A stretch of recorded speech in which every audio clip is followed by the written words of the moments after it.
Assalamualaikum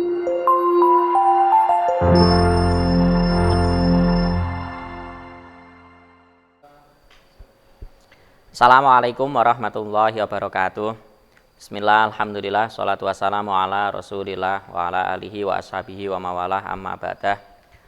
Alhamdulillah, pada kesempatan kali ini kita akan mengkaji kajian yang khas di pesantren, yaitu kajian ilmu nahwu, termasuk juga ilmu alat.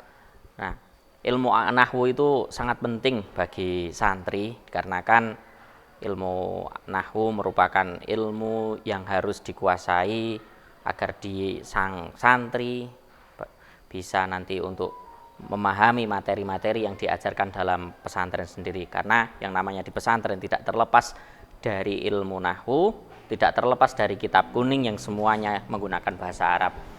Perlu diketahui bahwasanya ilmu nahwu itu merupakan ilmu gramatika dari bahasa Arab. Banyak sekali sebenarnya ilmu-ilmu yang kaitannya dengan bahasa Arab. Ada ilmu badi, ilmu bayan, ada ilmu sorof, ada ilmu nahwu. Nah, sebelum menginjak ke itu semua, kita akan fokus dulu kepada ilmu nahwu. Nah, nahwu sendiri itu adalah ilmu yang mengkaji tentang harokat-harokat huruf akhir. Apakah nanti dibaca dhamma, dibaca kasroh, dibaca fathah, ataupun dibaca sukun, dan lain sebagainya. Dan juga dari ilmu nahwu itu kita bisa mengetahui status dari kalimat itu, apakah dia menjadi subjek, menjadi predikat, menjadi objek, dan lain sebagainya. Sebelum ke situ, kita akan mengkaji sejarah ilmu nahwu. Ilmu nahwu itu merupakan juga ilmu bid'ah, atau juga ilmu baru gitulah. Maksudnya ya di zaman Rasulullah SAW ilmu nahwu itu belum ada. Soalnya pada zaman itu bahasa Arab masih kental, tapi dengan perkembangan zaman Islam menyebar kemana-mana, yang mana kitab suci agama Islam adalah Al-Quran, sehingga mau nggak mau umat Islam yang ada di mana-mana itu harus belajar bahasa Arab, yang tiada lain harus mengetahui ilmu nahwu. Nah, ilmu nahwu itu muncul, ya sebenarnya sejarahnya banyak sekali, ada beberapa versi. Tapi yang akan saya sampaikan di sini bahwasanya nahwu itu muncul sekitar masa zaman mungkin Khalifah Sayyidina Ali, kalau nggak salah. Bermula dari peristiwa-peristiwa yang mana di situ banyak sekali kejadian-kejadian orang-orang Arab sendiri itu salah mengucapkan bahasa Arab, karena ya belum ada gramatika yang jelas yang membahas tentang ilmu nahwu itu sendiri. Sehingga pada masa itu ada seorang ulama bernama Abu Aswad Ad-Dauli. Itu ketika dia sedang bersantai bersama putrinya.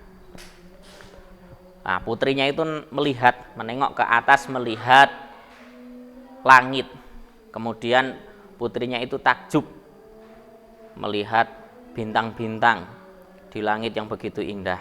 Kemudian putrinya itu bilang dengan bahasa Arab, bunyinya gini, ma ahsanus samai. Nah, yang artinya apa yang paling indah yang ada di langit? Berkata kepada ayahnya seperti itu. Ayahnya kan menjawab, ya ada bintang-bintang, ada rembulan, ada matahari. Nah, putrinya kemudian bilang gini, yang saya maksud bukan seperti itu ayah, saya itu takjub dengan keindahan yang ada di dalam langit. Nah, sang ayah kemudian menjawab,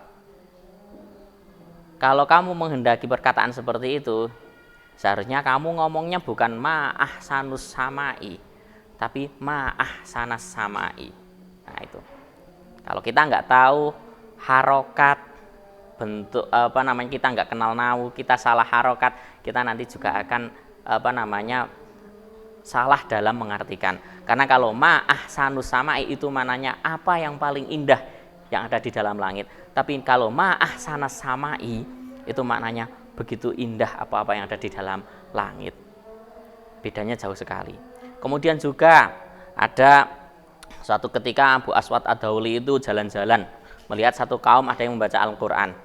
Perlu diketahui pada masa itu Al-Quran itu belum ada harokatnya, belum ada titiknya. Karena pencetus harokat dan pencetus titik dalam Al-Quran itu adalah ini, Abu Aswad Ad-Dauli.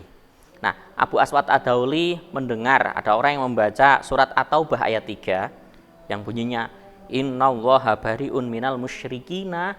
Kemudian lafaz setelah musyrikin itu dibaca wa rasulih. Yang jelas itu maknanya juga akan beda dari maksud dari Al-Quran itu sendiri. Padahal yang benar sesungguhnya adalah innallaha bari'un minal musyrikina wa rasuluh. Harus dibaca luh bukan lih. Annallaha bari'un minal musyrikina wa rasulih, dibaca wa rasulih, yang artinya bahwasanya Allah Subhanahu wa taala itu terlepas dari orang-orang musyrik dan juga utusannya. Nah, rancau sekali maknanya, padahal yang benar adalah annallaha bari'un minal musyrikina wa rasuluh, yang artinya Allah Subhanahu wa taala, sesungguhnya Allah Subhanahu wa taala dan utusannya itu terlepas dari orang-orang musyrik. Itu. Nah, kemudian Abu Aswad mendengar seperti itu, ya beliau merasa prihatin. Wah, ini Al-Quran, karena banyak orang-orang yang nggak tahu ilmu gramatikanya Arab, karena waktu itu belum disebut ilmu nahwu, nggak tahu gramatika Arab, rancau sehingga membaca Al-Quran keliru. Yang ini menyebabkan nanti maksud dari Al-Quran juga akan keliru, kemudian juga keagungan dari Al-Quran itu akan keliru. Kemudian Abu Aswad mengadukan hal ini kepada Khalifah, kepada Sayyidina Ali karamallahu wajhah. Kemudian Sayyidina Ali memerintahkan kepada beliau untuk mengungkapkan beberapa konsep-konsep nahwu dasar, seperti bahwasanya kalimat ada isim, fiil, huruf, kemudian juga ada konsep inna wa akhwatuha, ada idzofah, ada ta'ajub, ada konsep-konsep istifham. Kemudian beliau berkata kepada Abu Aswad Ad-Dauli, unhu hadzan nahwa, buatlah pola seperti ini. Unhu hadzan nahwa, buatlah pola seperti ini. Sehingga ilmu gramatika Arab yang bahas tentang harokat, perubahan akhir kalimat, itu disebut ilmu nahwu. Bermula dari perkataan Sayyidina Ali, unhu hadzan nahwa, gitu. Nah, kemudian dengan sedikit perkembangan ilmu nahwu menjadi disiplin ilmu gramatika Arab, menjadi ilmu sendiri, yaitu ada ilmu nahwu. Kemudian dengan beriring perkembangan zaman ada kubu-kubu, ada kubu Kufah, ada kubu Basrah, kemudian juga yang dipelopori oleh imam seperti Imam Siba, ada Imam Sibawayh, ada Imam Kisai. Kemudian turun temurun ada Imam Malik yang kondang dengan baitnya Al-Khulasah, atau yang di pesantren sering disebut dengan kitab Alfiyah. Kemudian juga bawah-bawah lagi banyak sekali ada kitab Jurumiyah yang dikarang oleh Imam As-Sunhaji dan lain sebagainya. Itu sedikit tentang perjalanan ilmu nahwu. Jadi nahwu itu memang ilmu yang membahas tentang perubahan tentang akhir kalimat, sehingga kita tahu itu posisinya sebagai subjek, predikat, ataupun objek. Mungkin hanya itu sebagai pengantar di awal tentang sejarah awal munculnya ilmu nahwu. Assalamualaikum warahmatullahi wabarakatuh.